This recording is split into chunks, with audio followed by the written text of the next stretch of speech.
Iya ya nggih. Pancen lakuning kahanan iki kudu mbok tuku kanthi darmaning kasatriyan iki sing nyambut-nyambut. Tegese kuwi kudu sing nglakoni nindakake tapa ngrame. Tapa ngrame kuwi, tapa ngrame ngono nindakake samubarang tetulung marang sangya kang butuhake pitulungan. Ora mawas ndek dhuwuring pangkat asor luhuring derajat kabeh kudu mbok tulungi seping pamrih rame ing gawe. Iya ngestuake dawuh. Mekaten kula lajeng kedah dhateng pundi pukulun pundi. Dina iki tak tundung lunga saka ing sapta bumi manjing jroning wana kocokol. Merga yen kono mengko bakal ana pandhadharing mlaku maneh jeneng sira lan putranira bakal sinuba dening Jawata nanging kabeh mau dadi dalan kanugrahan tumrap anak-anakmu Kunti. Lan ingkang baku nggih Bratasena kowe tetulunga. Merga dina iki negara Cakra isih butuhake pitulungan satriya kang kaya jeneng para ulun. Wis tak dawuh mung wae aku titip anakmu dhisik merga upama melu aku ngrendeti nggonku nglakoni darmaning kasatriyan. Sabanjure mung aku mekas besok samangsa lek ing punan jaban bayi tak tinggali jenengna Wasi Hanantarja.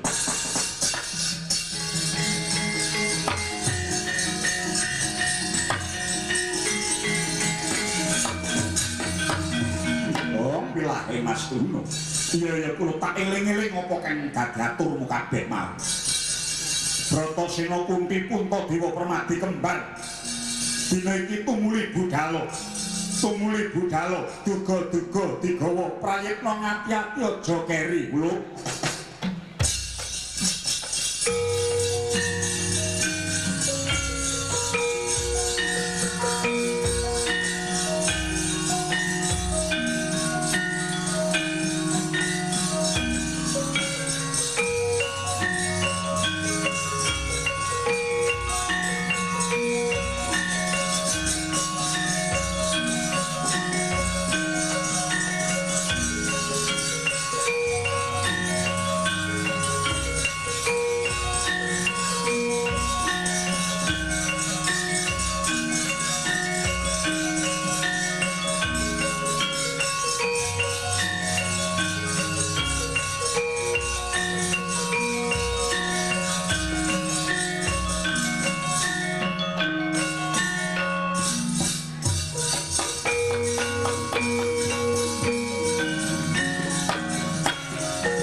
mangeses kadhe angin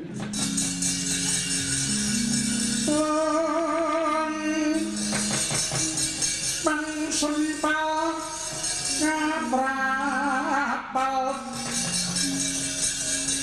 sila kabasat satu kuyang mangungsi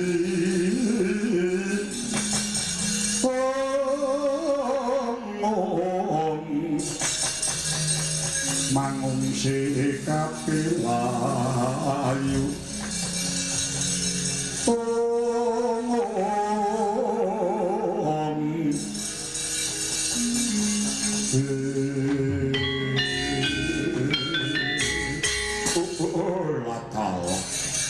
Imban Nyaimban Mentirwati kulo wonten pangandika ngadawu Gusti kula Prabu Bakamiji ngabdi kula pun Mbak Mentirwati karo kowe Dedya kala bego dinejo lengakan wonten pangandika ngadawu iki dina negara Ngeka Cakra kok katon sepi mamring mongko iki wis wanci bedhug tengange aku ndang kepengin dahar mban kaya padak saben pendak aku dahar kudu ana kawulaku salah siji ingkang dadi lawuh maragake ora arien bukumu dina iki tiba urak nggone sapa sing kudu pasok dahar ingkung menungsa siji lan sego sak grobak gage ora arien tiba ngendi ban gendang gandeng langit kelak-kelak kelir sanging ngalis tetep Nuwun sewu menawi boten klentu menika wonten ing dusun Manahilan. Ana ing desa Manahilan. Nggone sapa? Papanipun Demangi Jrapa. Iki Demangi Jrapa ingkang wekdal dinten Kalamat kedah asok dahar ingkang manungsa napa dene seka sak grobak. Kalian jangan loncom simbun. Tak enteni nganti iki wanci dahar teko rantang teko mrene. Maragake genahno tak enteni setengah jam meneh. Lawuh menungsa saka desa Manahilan kulawargane Demangi Jrapa ingkang kudu mlebu ning waduk rantang teko mrene tak bratek sak anak bojone. Inggih ngesaken dawuh simbun.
Padukuhan Manahilan papaning Demangi Jrapa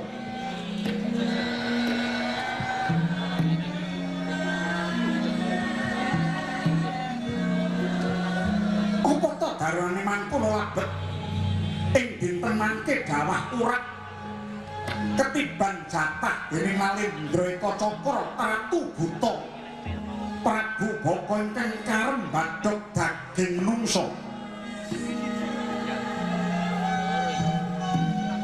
Mula manut paguting paningal kanggo ngrimangkul pineteken dening bojone nenggih Nyai Hijrapa. Anak ira kalih Prasti lan Rawan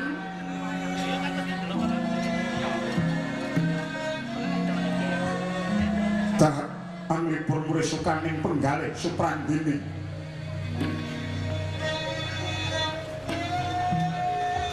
Tansah mandhang kingking Demang Hijrapa.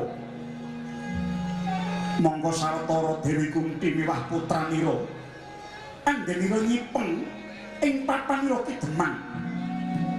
Wis sawetawis dinten lenggih ing mangke wanci tengah dalu. Tinarka yen to Dewi Kunti wis sare miwah para putra. Manut dadi mangkono alon wijiling pangandikanira Sang Demang Hijrapa.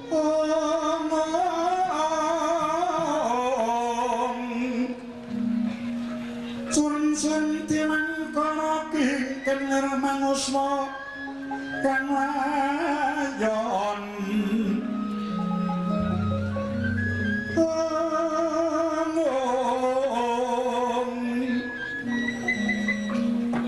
Kiai kenging menapa panjenengan namung tansah nuwun kewala Kiai mesaken ing putra Rawan kaliyan Rasti Menika anak panjenengan sampun diwasa lho Kyai. Mbok inggih enggal paring penendiku.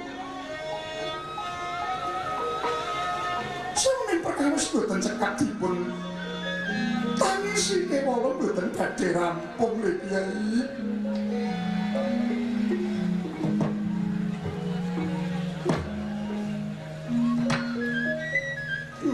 Dewa Nyai, menapa Nyai?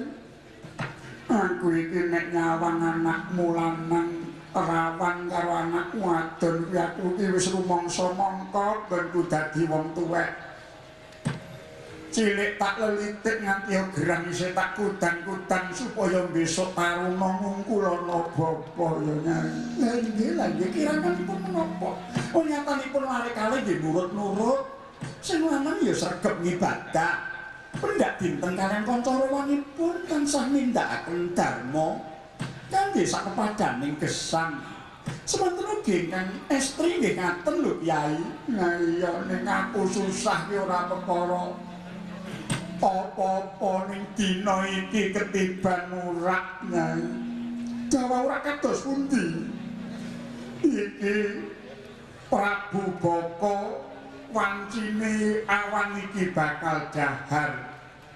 Mongko kaya adat saben Sang Prabu ingkang nguwasani wewengkon Eka Cakra iki yen dahar sega mesti lawuhe menungsa siji. Siji mbaka siji kawulane kudu asok lawuh. Mula apa suwe-suwe negara Eka Cakra ki ora kentekan kawula merga kabeh dimangsa dening ratune. Ya merga saka kuwi reh ning dina iki sing ketiban murak kula wargaku mula Nyai. Aku sinebut bapa. Aku sinebut bapa. Bapa kuwi tegese wong sing siji.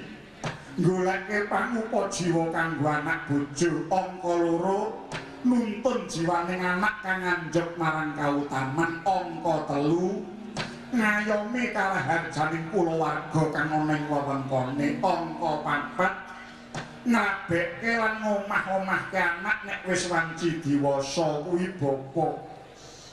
Mula ya Nyai kuwi aja kaget praning aku dadi pengayoming kulawarga tegese kowe aja mati dhisik aku wae sing dipangan Prabu Baka. Oh.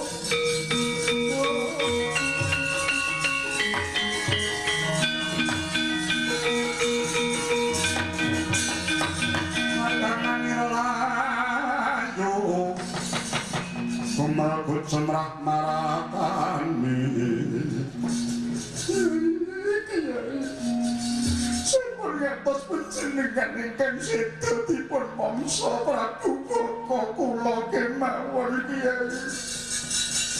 Kula menika dados piyong mangka piyong menika setunggal nglairaken sarta kula wentah angka kalih nuntun jiwaning anak angka 3 dados wakil panjenengan sawanci-wanci panjenengan linggar ingkang angka sekawan rumeksa dhateng kasarasan jenengan dika sakulawarga mila panjenengan kula aturi ngopeni anak panjenengan kula kemawon sing dipangan Prabu Boko.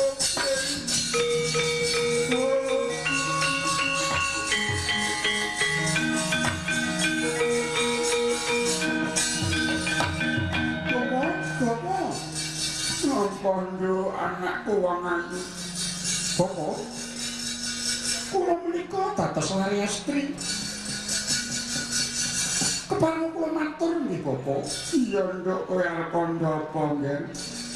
Anak estri menika benjang menawi sampun dipun dhaup dening tiyang jaler tartamtu dipun boyong dhateng griyanipun ingkang jaler.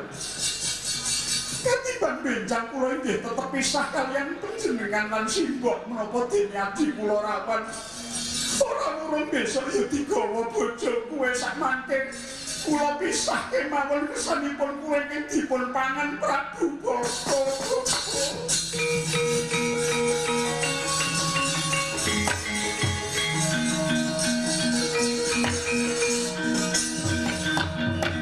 Bopo ampa rawan. Bapak aku ana ngomah kene iki dadi putra tegese juru pangentas kasangsaraning bapa ibu. Jroning lakon iki ya mung aku ingkang kudu budal menyang Eka Cakra dimen aku dimangsa Prabu Boko. Ora patut temene ngatasi ana perkara kaya ngene anak lanang kok mung meneng wae. Banjur ana ngendiku dangane bapa mikul dhuwur men penjero ki ana ngendi yen to aku ora wani mati. Bapa biyung Mbak Yu kowe aja nangis aku wae sing mati.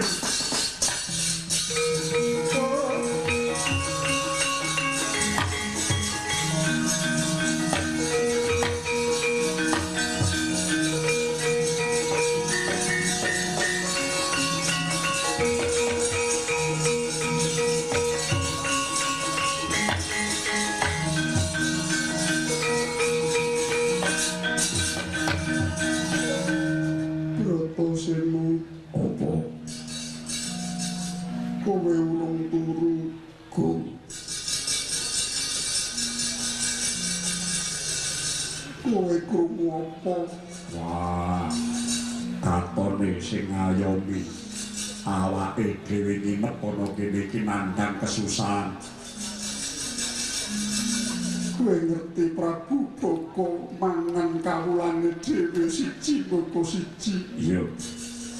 Upama kowe makili keluargane Demang Ijapa kowe sagup. Sagup ya kene ora sagup. Ayo betul.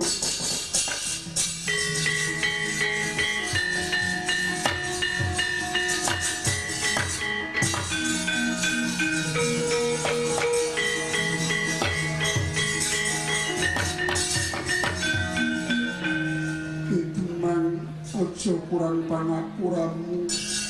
Waduh, nyuwun pangapunten. Ngandel ora mbokne kowe. Nek nangis pengen gembor-gembor lan bribeni wong saleh. Kowe iki nek nangis mesti ngono kuwi. Nyuwun pangapunten Gusti Ayu. Nyuwun pangapunten, nyuwun pangapunten. Wis nangis ora nganggo jengek-jengek ngono ya apa. Nyuwun pangapunten lan ngantos panjenengan kebribenan lesare tenan. Ora dadi apa aku urung turu. Lakon Kang Putra, aku ya urung turu. Persajan wae kabeh apa ingkang dumadi ing omah iki aku wis ngerti Joko. Waduh. Mula kowe ora susah padha nangis. Kula wargamu yen perlu munggah sak negara Eka Cakra. dimen diwakili karo nyawane anak kula nang tak wakilane Bobo. Wah, dosa menapa ingkang kula sandang yo.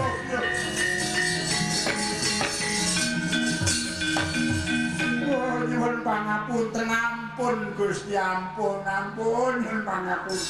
Lah wong panjenengan iku wonten mriki namung mara daya. Panjenengan iku namung nderek nginep wonten griya kula lajeng panjenengan badhe tumut nanggel perkawisan kula warga kula. Wah mboten. Yo kene ya nuwun sewu. Menika wonten piwucal tamu menika kedah dipun mulyakaken kados dene dewa. Menawi wonten tiyang ingkang damel sengsaraning tamu nggih damel sengsaraning daya menika pejahipun badhe cinemplungaken wonten ing neraka Yomani. Kula nyuwun pangapunten sampun ngantos ingkang putra ingkang dados banten.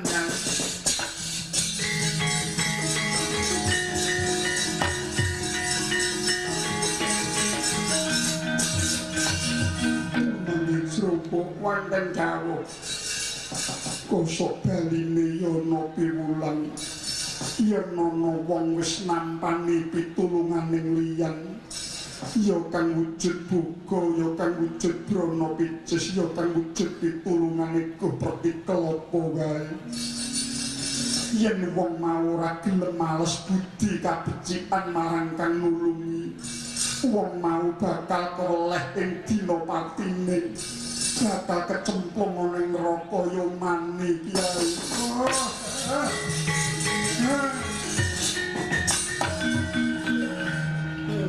Tawon kula.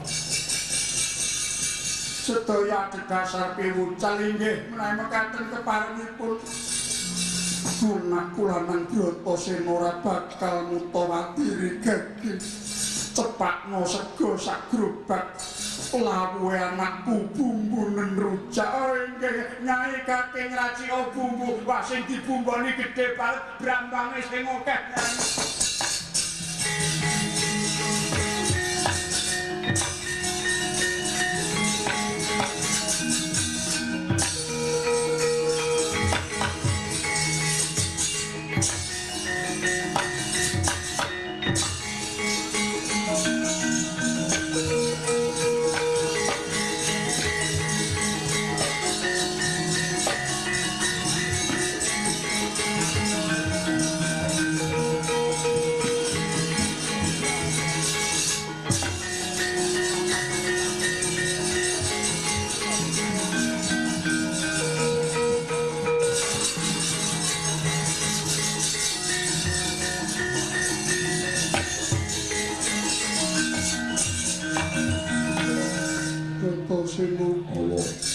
kowe wis sawego wis ambumu wis enak entasno penandanging kawula Kacakra ilang ana angkara murka iki ya nggih pamujimu Babu Kunti.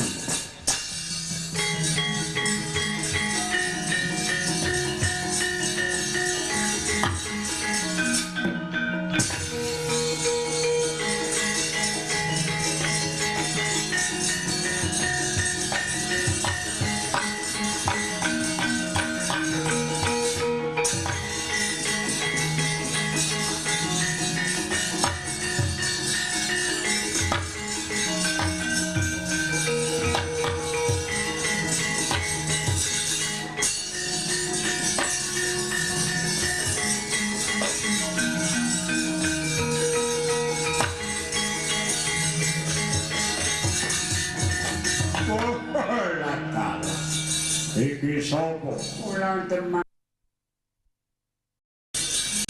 Apa kowe njaluk tak untal ana kene sisan? Waduh nyuwun pangapunten. Menawi paduka sinuwun dahar kula mboten badhe tuwuk. Namung menawi lawuh ingkang kula beta menika nglawuhi. Paduka sinuwun dahar menika badhe tuwuk slaminipun. Kuwi anak inggih menika anak kula jal kon mapan lapangan sing jembarak gaglake.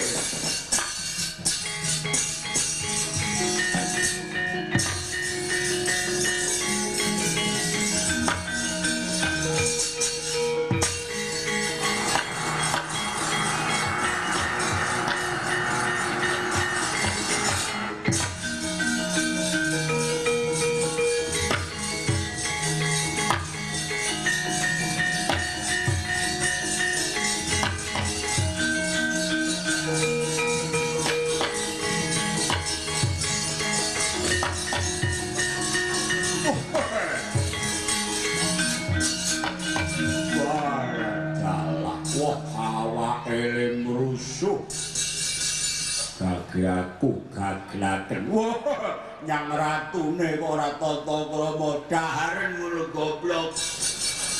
Wah, prakopo. Kage yen arep bathuk-bathuken. Wah, malah saya elek. Aja mati tanpa aran kowe jenengmu sapa? Kowe takon aku, iya jenengmu sapa? Saiman. Wah, bener anake Demangi Jropo manah ilang ora kleru. Tapi segane sak grupak ana mburiku iki nanguntalan. Ambak ketok gedhe semono ora bakal nylilit lak bacok.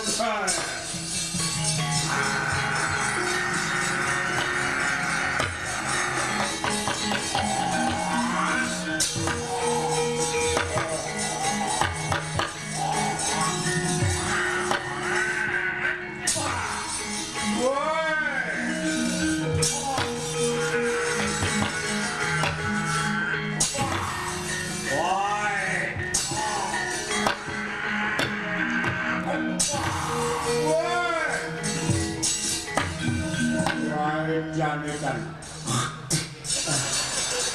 Wah, dudu karepe dhewe. Wah. Kaya nyokot wesi wis. Gage entekno. Entekno ndang. Ndang dinteke. Oh.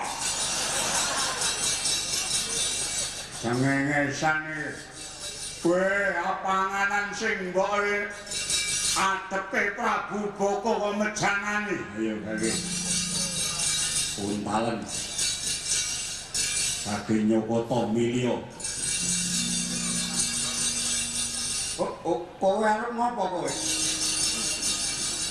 Dek nyisetke setut. Kok kowe arep ngopo kowe, Man? Gage gaglaken. Ora takon ngentekke dagingku, aja takon dosa gentiku sing taat.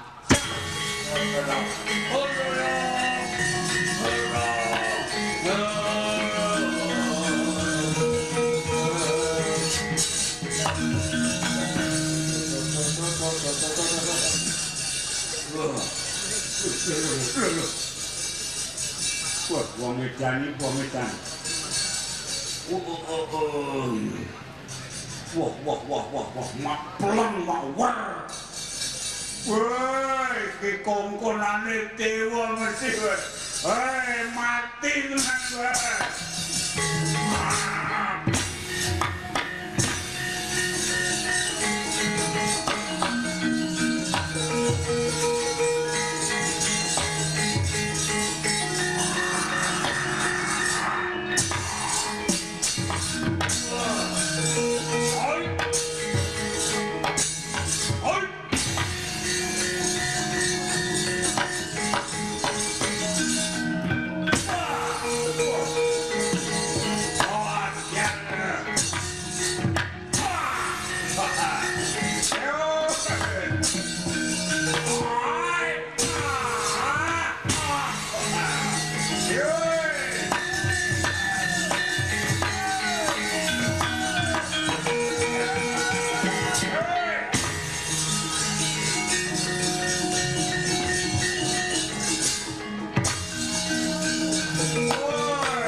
semanten panjenengan. Nyawa kula sing pun muntut-muntut tembun kula nggih. Samangke kesan-kesan saestu kula kula selamat rayi selamat wilujeng. Nyanyi. Inggih kono bentang bleh apa-apa kono. Sampun boten gadah ayam nggone tanggane. Pitik tangga kula nemake dibetik. Nggih ndek tangga kok dibelah. Aduh. Gusti Dewi kunggih panjenengan pangapunten. Ngaturaken panuwun. Negare Kotokro kalih saking bebaya laku saking kridangipun Raden Bima. Iya Kyai. Kabeh mau saka kaparing dewa lumantar anakku wae. Wah.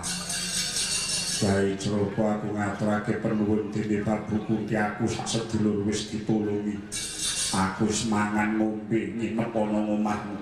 Waduh namung semanten ki mau dijeli nyawa to Raden. Malah kula prasopo kula janji dipun sekseni segara gunung keblat papat isine rinawangi. Benjang kula sak bojo kula sak anak-anak kula saged dados tawur panjenengan. Dados ganjel murid kuncaraning Pandhawa nggih Raden.